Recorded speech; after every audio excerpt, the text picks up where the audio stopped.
추석 민심 어땠나?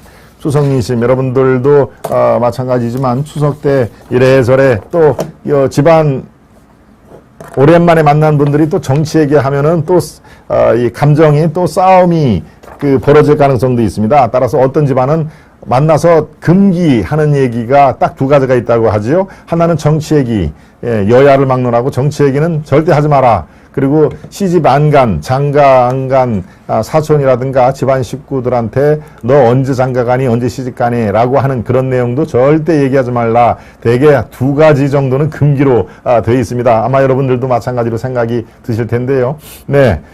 추석 민심을 전해주는 몇 가지 사안이 있는데 그 중에 하나가 여론조사일 수밖에 없죠. 여론조사, 지금 여러분들께 제가 전해드리는 것은 넥스트 리서치라고 하는 여론조사 기관입니다. 여론조사 기관, 수십 개가 되죠. 지금 대개 여의도에서 이렇게 거명이 되는 그런 여론조사 업체가 한 50개가 됩니다. 50개가. 그러니까 그러고 절반 이상은 아주 매우 영세한 그런 상황인데요. 네, MBC가 의뢰를 하고 또 MBC가 의뢰를 하고 코리아 리서치, 그 다음에 SBS가 의뢰를 하고 넥스트 리서치라는 여론조사 기관, 거의 대동소이한데요. 일단 이재명 관련 검찰 수사에 문제가 있다고 보느냐 없다고 보느냐 하는 그런 내용을 질의를 했더니 이재명 수사가 정당하다는 게 50%, 또 여론조사 기관마다 다르지만 53% 요 정도 나오고 있고요. 그러니까 민주당에서는 이재명 수사는 정치보복이다. 이 야당의 대표가 선출되자마자 기소를 하고 수사의 끈을 옥죄게 만든 정치보복이다라고 하는 그런 내용을 지금 매일 당 공식기구인 대변인단을 통해서 얘기를 합니다만은 일반민들 추석 민심, 추석 밥상에 앉아있는 일반 민심들은 이재명 수사는 이른바 법치국가에서 잘못한 일을 수사를 하는 거기 때문에 이거는 정당하다고 본다라가 50에서 53, 4까지가 나옵니다. 그러니까 절반 이상이 이재명 수사는 문제가 없다라고 얘기를 하는 거고요. 민주당의 지지층 약 40%가 되는 지지층들은 이건 정치보복이다라고 하는 그런 내용인데요. 충분히 우리가 예상이 가능했던 그런 내용이죠. 네. MBC 의뢰 코리아 리서치는 국민 52.3%가 검찰 수사에 문제가 없다라고 얘기를 한 거고요. 아까 얘기한 넥스트 리서치, 이건 SBS 의뢰가 된 건데요. 이거는 법과 원칙에 따른 것이라고 본 응답자가 50.3%, 정치 보복 수사다라는 견해를 보이는 응답자가 42.1%. 지금 여러분들이 보시는 화면에 민주당 이 대표의 수사가 말씀드린 대로 42.1이 정치보복 수사다라고 얘기를 했고요. 그 다음에 또 이 맞불 성격이 있는 것이죠. 민주당이 김건희 특검법을 지금 발의를 하겠다. 그리고 정기국회가 열리는 대로 이걸 관철을 하겠다라고 있는데요. 김건희 특검법도 마찬가지로 55%가 적절하다. 김건희 특검법을 해야 된다라고 나오는 얘기고요. 적절하지 않다가 36.9. 그러니까 이것만 봐서는 어떻습니까? 우리 국민들, 우리 유권자 여러분들은 민주당에도 이재명도 적절하게 수사를 해야 되고, 그 다음에 아무리 정권 교체를 이뤘다 하더라도 대통령 부인 김건희의 의혹이 있으면 의혹도 특검이든 뭐든 조사를 받아야 된다라고 하는 양시, 양비론 성격으로 둘 다 특별한 그런 사유가 없으면은 반드시 어느 평가는 받아야 된다. 그게 이제 민주당에서 얘기한 특검을. 그런데 특검을 자세히 살펴보면요. 지금 민주당에서 발의한 김건희 특검법에는 그 규모가 마치 박근혜 대통령 시절에 최순실 관련 특검보다 훨씬 더 규모가 큽니다. 투입되는 수사관수, 특검법은 특검법을 발의할 때 이러이러한 규모로 특검을 실시를 하자라고 이제 발의를 하는 거 아닙니까? 그런데 최순실 관련 특검할 때보다도 훨씬 더 규모가 큰 그런 특검 규모를 지금 제시를 한 건데요. 글쎄요, 국민들의 상당수는 여든 야든, 야당의 이재명이든 여권의 김건희든 의혹이 지금 자꾸 툭툭 터져나오고 있으니까 이걸 제대로 털고 가자. 제대로 된 수사와 특검이라는 형식을 통해서 제대로 털고 가자라고 하는 그런 내용이 주를 이루었습니다. 아마 우리 여러분들 생각은 어떠십니까?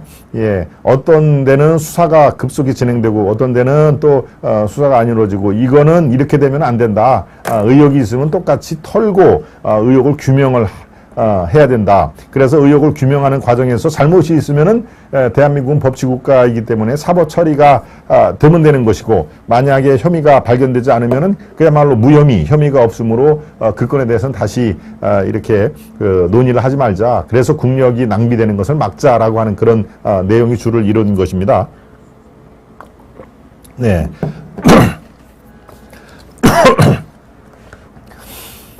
죄를 지었으면 수사받는 게 당연하지 뭔 여론조사입니까? 수사도 여론정치 의도라는 언론의 의도가 보입니다. 네, 김건희를 내주고 나라를 살려야 합니다. 우리 천일TV님은 그런 견해를 주셨네요. 예, 나라와 국민을 살리기 위해서는 측근, 가장 가까이 있는 처자식부터 정리해야 된다. 저거에 대해서 올바르게 규명을 해야 된다는 거에 반대할 분은 아마 안 계실 겁니다. 그러니까 추석 민심, 추석 때 여론조사에 2건, 3건을 할 때는 그렇습니다. 이재명은 물론 수사를 해야 되고 왜 사실 이재명의 그런 그 수사가 지금까지 가만히 있다가 윤석열 정부에서 수사가 이루어지는 게 아니지 않습니까? 문재인 정부 시절에 특히 이 대선 과정에서 대장동, 백현동 뿐만이 아니라 FC, 제가 뒤에 설명을 드리겠습니다만은 여러 가지 그 사안이 무려 이재명과 부인, 그 다음에 아들, 무슨 도박이라든가 이런 걸 다 포함하면 8건의 지금 수사가 진행되는 거 아닙니까? 그 중에서는 한 3건, 최소한도 3건 이상은 수사하는데 어려움이 없을 것이다 라고 하는 그런 증언과 증거가 꽤 있다라는 그 취재 내용이 지금 전해지고 있고요. 그러니까 이재명 리스크는 어마어마하게 지금 민주당을 옥죄고 있는 그런 상황인데요.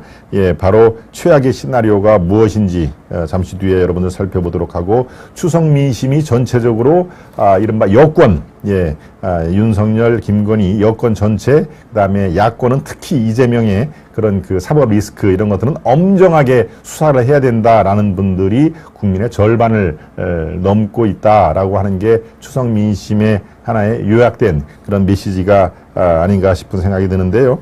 또 여러분들이 궁금해 하실 건, 물론 출범한 지가 지금 6개월 남짓한 3월부터 시작을 해야 3월 9일 날이 대선 날이었으니까 대선 날로부터 시작을 해도 6개월 남짓한 그런 상황이기 때문에 4기 대선 주자 이거는 좀 빠릅니다. 그리고 이런 얘기를 하면 할수록 지금 현재의 대통령이 아직도 시작도 안 했는데 어떻게 벌써 차기 여론 대선이야 라는 얘기가 나왔습니다만은 여론조사 업체는 아주 자극적이라든가 이런 것들을 좋아할 수밖에 없기 때문에 차기 여론 조사를 또 대선 주자를 집어넣어서 하는데요. 어떤 흐름이 나타났는지 한번 슬쩍 보겠습니다. 범여권에는 오한홍이 각축을 하고 있다. 오한홍은 뭘까요? 오는 오세훈이겠네요. 한은 한동훈, 홍은 대구시장 홍준표, 이렇게 이른바 범여권, 국민의힘을 포함한 범여권에는 요 정도 경선 레이스가 펼쳐지고 있다. 여기에 이제 안철수도 11.1이니까 두 자릿수, 나름대로 의미 있는 숫자라고는 볼 수가 있습니다. 유승민, 이준석은 4.1, 1.1. 이준석의 지금 이른바 마이웨이, 이렇게 그 윤석열 정부를 집요하게 공격을 하는 그 이준석에 대한 대중의 그 마음은 서서히 멀어지고 있다라고 봐도 크게 무방합니다. 이 특이한 사항은 오세훈 26.4, 서울시장을 4번이나 역임을 했기 때문에 이 정도의 수치가 나오는 건 어찌 보면은 오세훈의 어떤 인기라든가 어떻게 보면 당연하죠. 서울시장이면은 서울시가 대한민국에 차지하는 그런 그 비중이 있기 때문에 서울시장 자체가 곧 대선 후보, 유력 대선 후보로 등극하는 그런 그 관문 아니겠습니까? 그런데 2등을 하는 한동훈, 26, 22니까 차이가 많이 난다고 볼 수가 없습니다. 법무부 장관을 수행하고 있는 이른바 여의도의 정치권에 본격적으로 입문하지도 않았는데 벌써 21.7까지가 수치가 나온다는 것도 제가 몇 번 그 설명을 해드렸습니다만 이른바 신상 효과죠. 신상 효과, 신상품 효과를 아주 지금 극대화하는 그런 단계를 볼 수가 있고요. 네, 홍준표, 예, 마지막 인생의 대권을 한 번 더 트라이를 해보기 위해서 하방을 했죠. 하방, 본인의 표현입니다. 예, 대구로 지방으로 내려가는 걸 이제 하방이라고 얘기를 했죠. 그런데 역시 하방을 했는데 대구의 어떤 행정 이런 것보다도 중앙 정치에 관심이 굉장히 많아서 사사건건 이렇게 얘기를 하는데 그게 아마 주요를 했던 모양입니다. 그리고 이른바 이준석에 대한 비평, 예, 그리고 윤석열 정부에 대한 약간 보호, 옹호하는 듯한 그런 최근에 있던 그런 발언이 상당히 그 주목을 받았던 걸로 저는 판단이 됩니다. 이제